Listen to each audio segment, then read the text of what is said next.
আজকে একটা গোপন খবরের ভিত্তিতে আমি প্লাস থানার অন্যান্য অফিসার এবং টিএসআর পার্সোনেল সহ আমরা কল্যাণপুরের রতিয়া কলোনিতে একটা মদ বিরোধী অভিযান চালাই।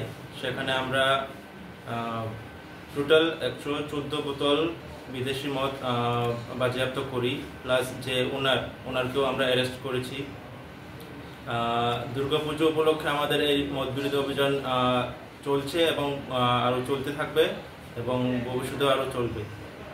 তার নাম বিধান চৌধুরী, বাবার নাম লেট পরেশ চৌধুরী, বাড়ি রতিয়া কলোনি, কল্যাণপুর থানা।